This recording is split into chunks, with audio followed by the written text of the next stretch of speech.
Hi, welcome to Success Factors. I'm your host, Brenda Siri, and we're joined today by Gehan Haridy-Ardanowski, or as I know her, G. Welcome, G. Hi, Brenda. Thank you for having me today. You bet. So G is a business owner. She is a coveted professional speaker, and she is the author of the best-selling book, From Satan to Sensational HR, and of course, the owner of Golden Synergy Touch. So welcome. I'm so excited to talk with you today. Thank you. Likewise, Brenda. Thanks for having me. You bet. So we've actually known each other now for almost 10 years, which is hard to believe.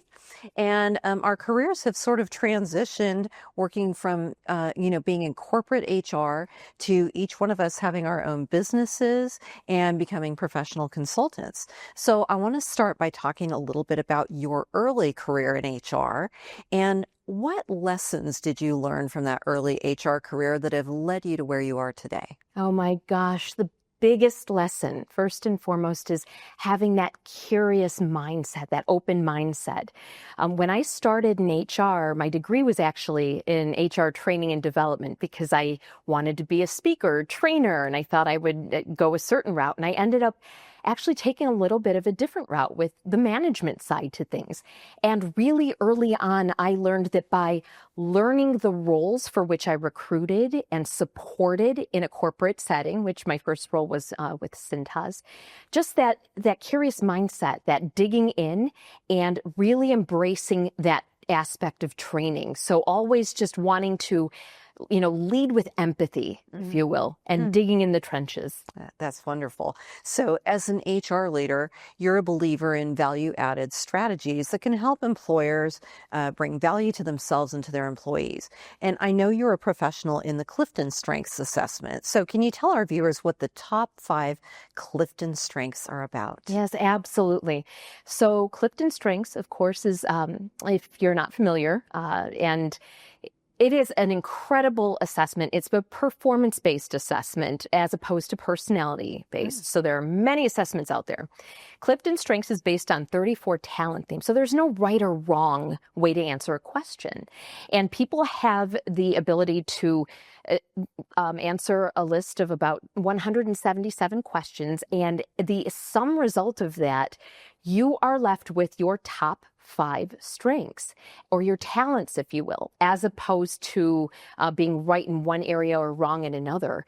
And it's particularly useful for employers who are really wanting to lean into putting people in the right seats on the bus, so to speak, and, promoting from within. So there's a lot of ways that employers can leverage those. So when someone takes that assessment, are you looking at their soft skills, their technical skills? When it's drawing those top 5 skills to the top, what are those type of skills that it's drawing on? It's really that blend of your natural talents, if you will. So the things that you show up with every day, it is a blend of your soft skills, that technical aptitude. So what the talents measure really are what you're naturally good at. So it's that blend of your soft skills, your technical skills, as opposed to, and I think I might have mentioned this earlier, it's not so much your personality. It's more or less your performance based and really how you show up every day. And that's why a lot of employers lean into this as a value added assessment versus saying, are you an introvert or an extrovert? Or because those aren't necessarily indicative of how one might perform in a role. So it's really that blend. Okay. And so are employers giving this to employees at every level of the organization or a specific level? Various levels, really. And it's always up to the employer. There are so many assessments out there, but the reason why employers in particular do appreciate the Clifton Strengths, and I should also back up to say formerly known as StrengthsFinder, as many people might know it, is because it really does flesh out where people are best suited for their roles. So in some cases, I've actually administered the test or the assessment, if you will, to everyone from administrative professionals to your C-suite level to everyone in between. So there's really no one particular demographic that this is suited for. And I should also add that the earliest age is really as young as, 15 or 16. for this as well. A lot of times we encourage, and when I say we, that's pretty much anyone who works within, the strengths and the talent themes, is to encourage people to lean into those as early on as possible. Interesting. That really is. And so really this is something you could give to anyone at any point in their career, I would assume. Absolutely. And many times employers will wait until after an employee gets hired. So it's never intended to be the basis upon which someone is hired, as goes with any assessment. You never want to hire an employee or a would-be employee based specifically on how they perform on an assessment, because it's not always telling the full story. But it's a great indicator on down the road as to how people can be successful and where they may or may not be so successful.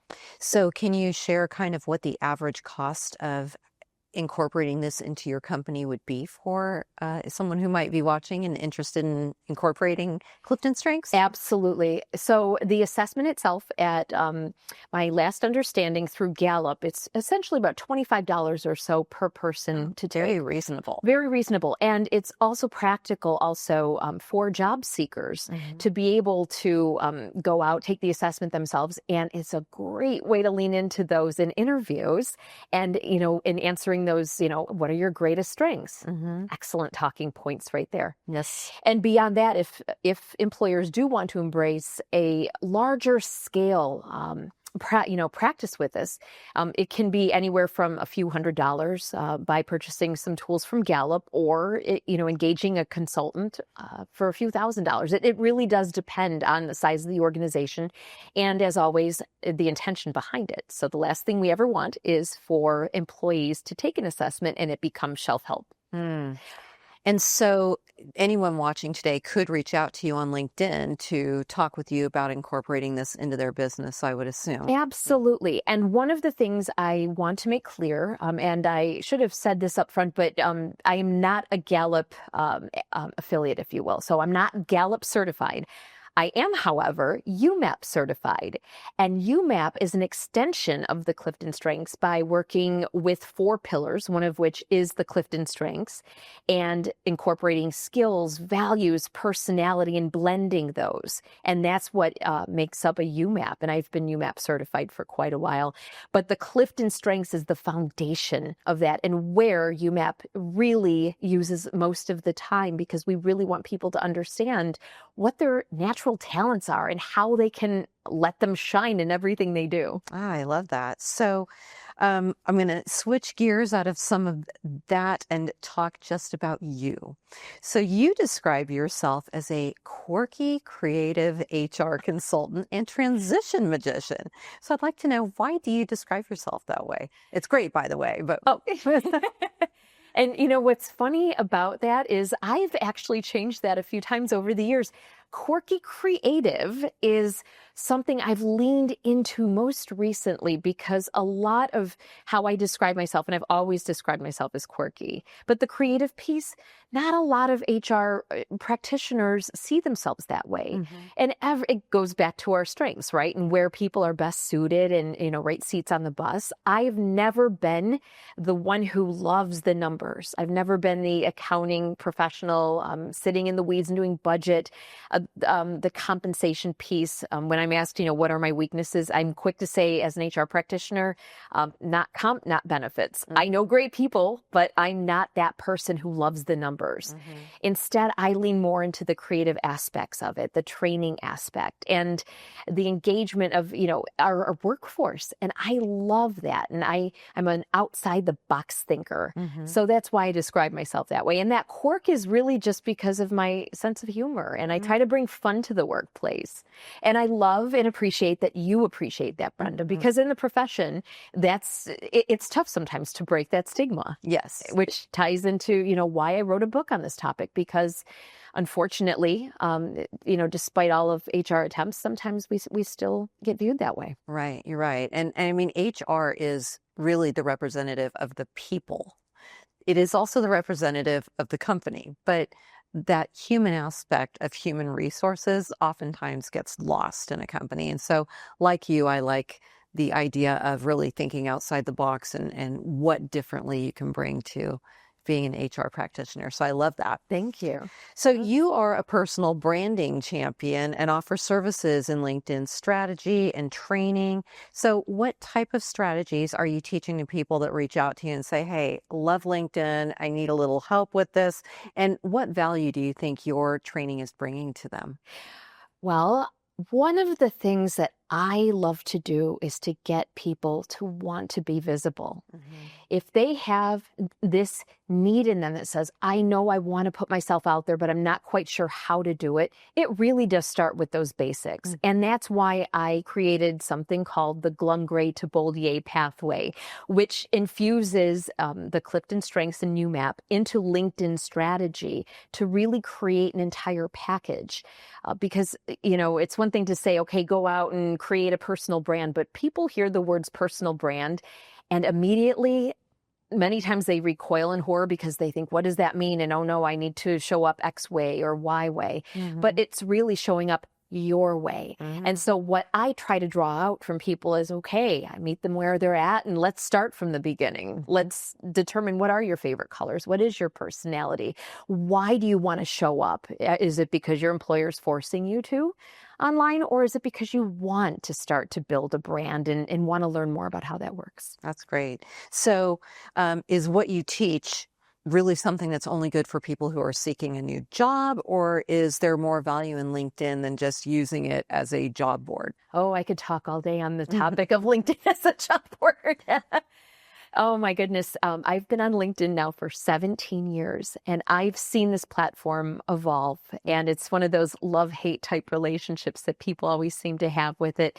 Back in the day, people used to view LinkedIn as a resume repository, if you will, just a place to, look for a job. And that's why a lot of times, and even to this day, employers still, in some cases, shy away from wanting their employees to engage on it because they don't understand that it's become much more than that.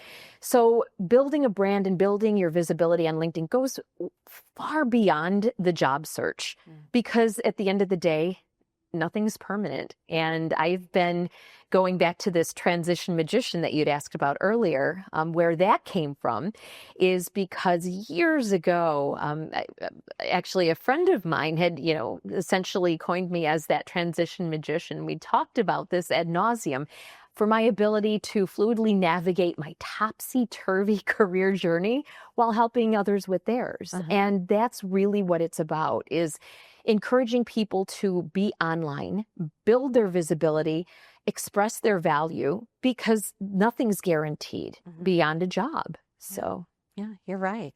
And I know you recently started a newsletter on LinkedIn. So tell our viewers what they will find in that newsletter.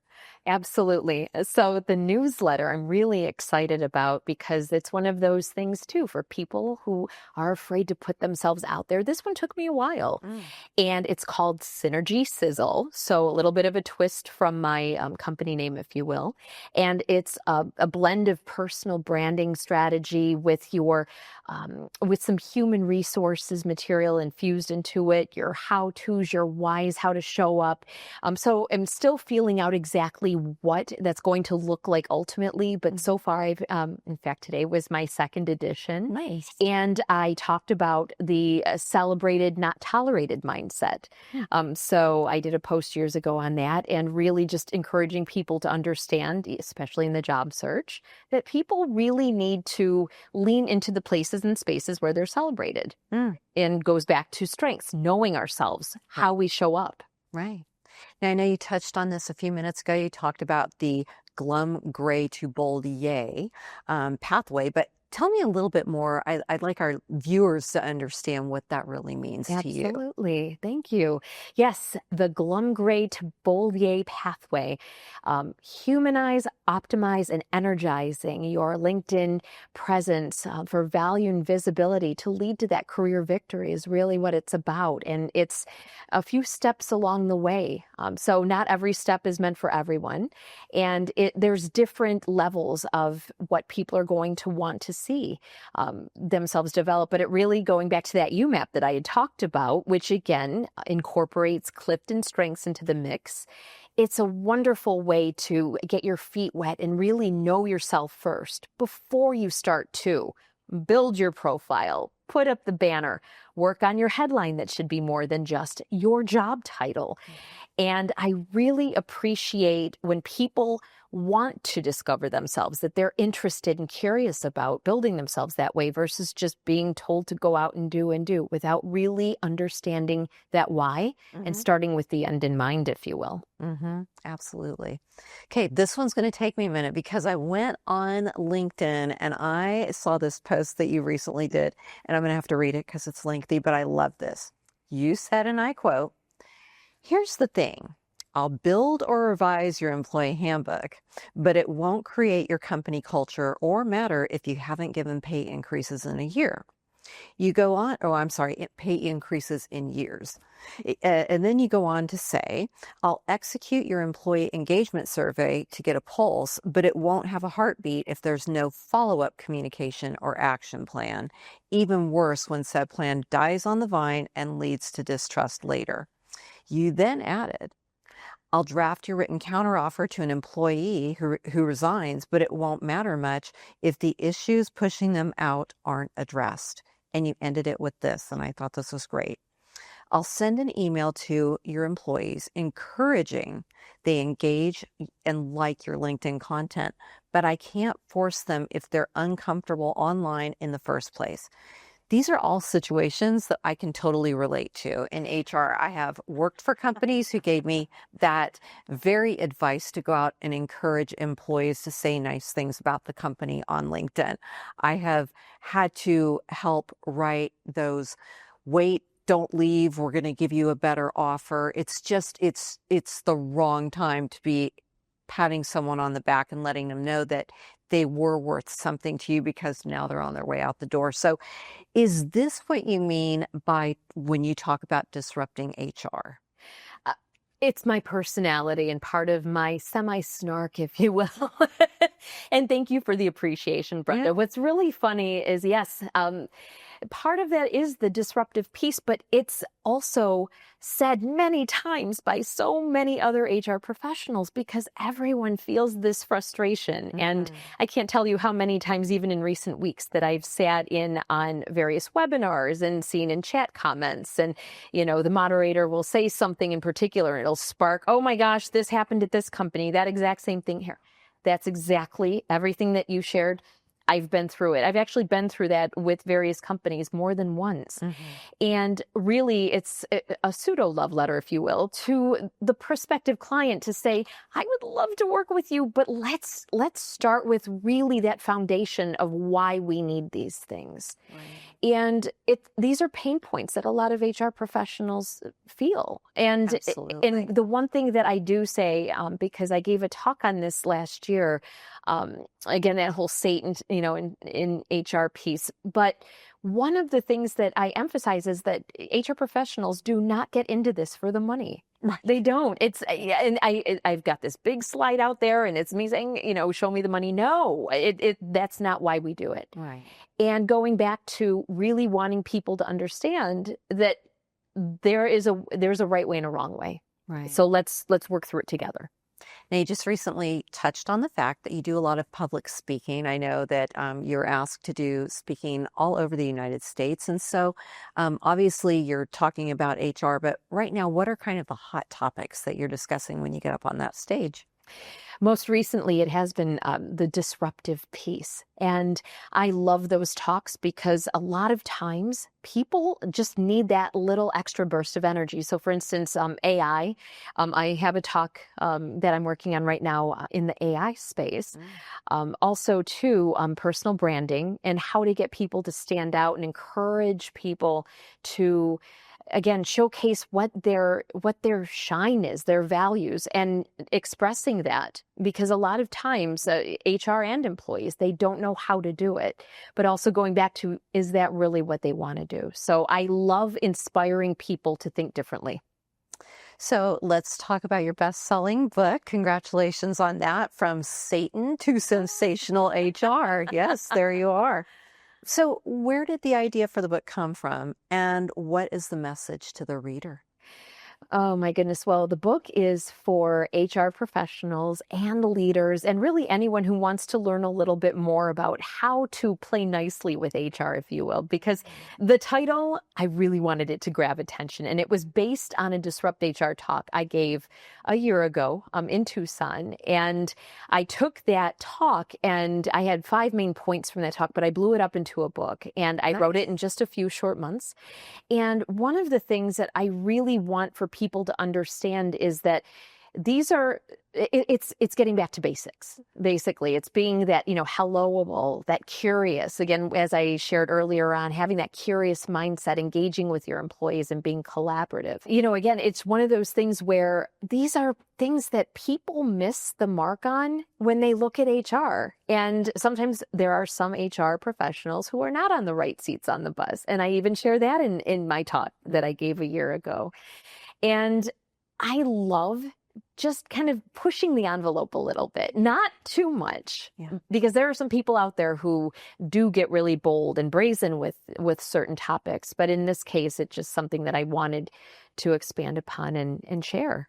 So is Satan in your book kind of that, that HR professional that we all kind of have worked with and said, oh, you don't understand people or the human aspect? Is that really who you're referring to? That is exactly. And if I can be brief with some context, how my talk came to be, which of course came before the book, was because I sat one day watching a LinkedIn Live with a few people who were bashing HR. And one of the comments, of course, was that, someone was trying to get into a phone queue. They were sitting there and then got to the tail end of it and then was told, we're closed for the holidays. And this person needed help. And so, of course, the people who were having this conversation on this live went on to say, oh, HR is Satan, dial 0 for Satan, and just going back to the things that we hear every day, HR is evil. But what people don't understand, again, going back to HR doesn't get into it for the money. Right. HR is basically here to serve in however capacity that we can, given the constraints that sometimes we have to work within.